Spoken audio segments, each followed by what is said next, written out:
you're a marketer who has felt like no matter how hard you work, you have clients that are never happy, I'm going to share exactly how that happens and how you're going to fix it. And if you're a founder who has hired marketing help and felt unhappy, unsupported, or like you're still doing so much, we're going to talk through exactly how that happens and what you can do differently next time.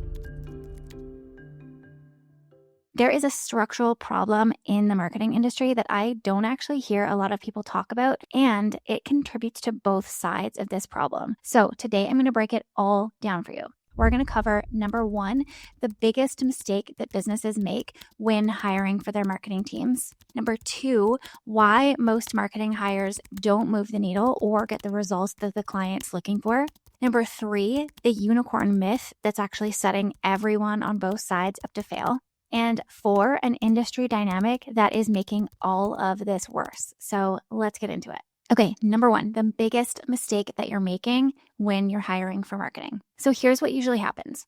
A founder thinks, okay, I need marketing support. I need marketing help. Yes, they do. So they will hire somebody, maybe a social media manager, an ads person, maybe, a generalist, a VA who does marketing, maybe a funnel builder. And they're thinking, okay, great, I can hand marketing off. This is amazing. But then the reality is they are still owning so much of marketing because often they are hiring someone to do the execution, and that person is looking to them to make all the decisions, connect the dots, and ultimately build out the non-existent marketing strategy. So the client, the founder, you're sitting there thinking, okay, I hired marketing help. Like, why does it feel like there's still so much on my plate and that I'm still holding so much of this? And the thing is, because often you're hiring execution when you actually need leadership and execution.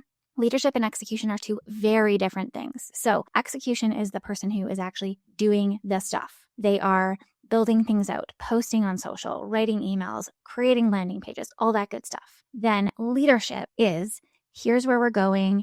Here's the decisions we're going to be making. Here's how we change things going forward. Here's what matters. Here's what not to do. Here's our plan. Here's our goals, all of that. And managing that team or agencies, all the execution people. So the problem is if you're hiring, but no one is holding the strategy or owning the strategy, that still sits with you as the CEO or founder. Even if you have a team, you have more activity, more doers, but the same or more mental load because now not only are you thinking about marketing and strategy, but you're also having to manage teams and keep them accountable and make sure that they're driving performance in the way that you're wanting it to. Okay, so that's the first piece. But here is what actually makes it worse. So often when you're hiring execution, they're coming in and they're going to start getting down to doing things. And when you don't have a CMO or somebody creating strategy and leading strategy, you end up doing kind of more of the same. So more content, more emails, more ads, more launches. But the problem is doing more of the same isn't going to get you better results if what you're doing isn't actually working very well. So maybe your whole positioning is off. Maybe your offer ladder is confusing and people don't really know where to start. Or maybe you're actually working across way too many channels. And so you have this watered down execution and everything is being done subpar. Nothing is being done excellently. So therefore, nothing's really driving results. And where founders get confused is they can think, okay, we're doing more than ever. Like, why isn't this working? Why aren't we getting the results we want? Like investing in marketing, we're spending all this time, this energy, this money, and we're still not where I want to be. And the thing is, it's because no one has often stopped to say, okay, let's look at this from a macro level. Are we doing the right things? Are we doing too many things? Are we showing up in the right places? Are we meeting our ideal client where they're at? Do we even know who our ideal client is? Are we trying to be all things to all people? So we need to make sure we have a solid strategy in place. So when you bring in that execution support, you're doing the right things, not more of the wrong things. Okay, so that's number two. And here is the third one, which is so important. The unicorn myth. There is this unspoken expectation in the online space or a lot of different companies, but that you can hire one person in marketing to, let's say, do marketing and be your marketing leader. And the expectation is that person is building out the marketing strategy, tracking performance, so making sure marketing's working and moving the needles, managing the team, and actually doing a whole bunch of the marketing themselves. And what doesn't work about that is that it's actually impossible for one person to do all those things. Because if someone is in the weeds doing marketing, like writing posts or writing landing page copy, and they spend a good portion of their day or all of their day actually doing marketing, what this looks like is they are just trying to keep their head above water. They're just trying to look to next week and make sure they have the next thing ready or done or prepared. And if they're busy project managing a team, like they're so deep in the weeds that they don't actually have time or mental capacity to stand back and really see the forest through the trees and look at the long-term picture and look at data from a macro perspective and start to kind of connect the dots. Like it's just not possible. That is two separate people. It needs to be. And I know this because I have been in that position as a marketer when I've been working in-house where I've been tasked with both, and it's just impossible. It's just really hard, A, to context switch, and then B, to find the time. You're just so busy with the doing. And I think as a marketer, it's easy to feel the pressure to be everything, the strategist, the executioner, the analyst, project manager, like all at once, and constantly feel like you're failing because you're not able to tick all those boxes. And I just want to normalize that for you because it is impossible. It doesn't work. It's not a thing. And I don't think enough people acknowledge that. So if you've been on either side of this, I want you to hear me that it's not because you made the wrong hire. It's not you as a marketer who's failing. It's actually the expectation of the role that doesn't make sense. And it's actually why I love the fractional CMO model, because it's not about having to find one unicorn. You can still have that internal marketing lead. So somebody who is like day to day in there executing things, project managing the team, really like getting into the weeds. Then you have your CMO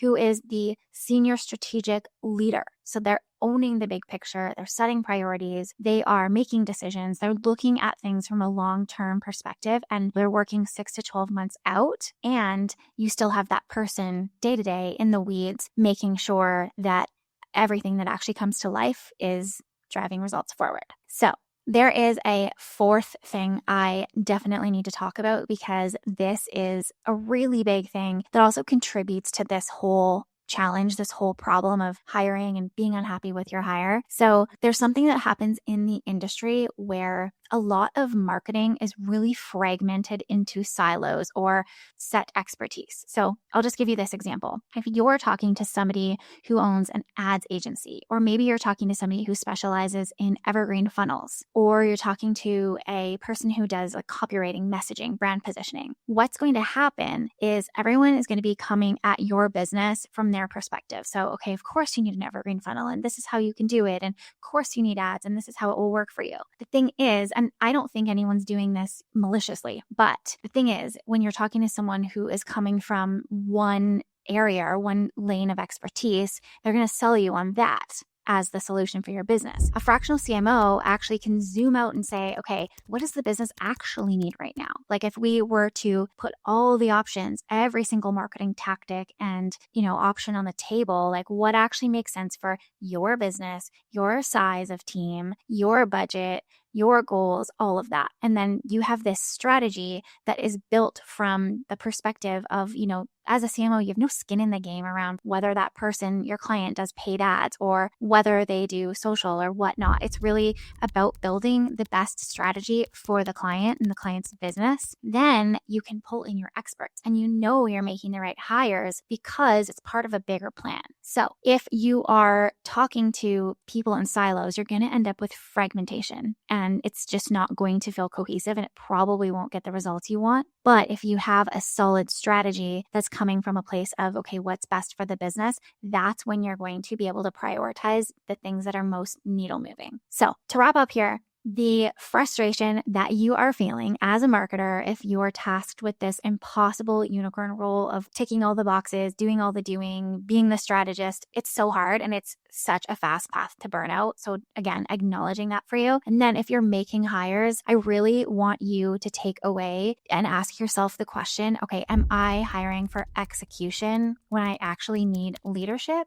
Or do I need a leadership position? Like, do I have strategy? Do I want to be the de facto CMO, the person that everyone's looking to make decisions and make the plan and make the strategy? Like, do I want to hold that? Or do I need someone on my team to do that? So thinking through those questions will help you make the right hire. And one of the things that I love to do as a CMO is help my clients build out a team plan. So when we're doing a strategy, like mapping out who do you actually need to hire and why, and that should come from your marketing plan. Because how do you know who you need to hire until you know what you're doing and why you're doing it, right? And if you're a marketer and you've been in roles like this where expectations keep expanding, you're feeling like you're being set up to fail, I get that. And if you keep finding yourself there and you want support, I teach inside of Fractional CMO School how to separate those, how to really divide the role. Like what is CMO scope versus what is a marketing manager scope or project manager? Like how do we really untangle that so that you can show up as a CMO and do your best work and not be pulled into all these areas where you're burnt out, stretched thin, and actually kind of set up to fail. So if you haven't heard about Fractional CMO School, it is a 6-month program for experienced marketers who are ready to step into the fractional CMO role. So you're not executing someone's plan, you are developing the plan, leading the team, leading the strategy, and I walk through how to do all of that in the program. If it sounds like something you're interested in, link is below, and my DMs are always open. All right, if you liked this video, subscribe for next week. I drop a video every single week and hope to see you next time.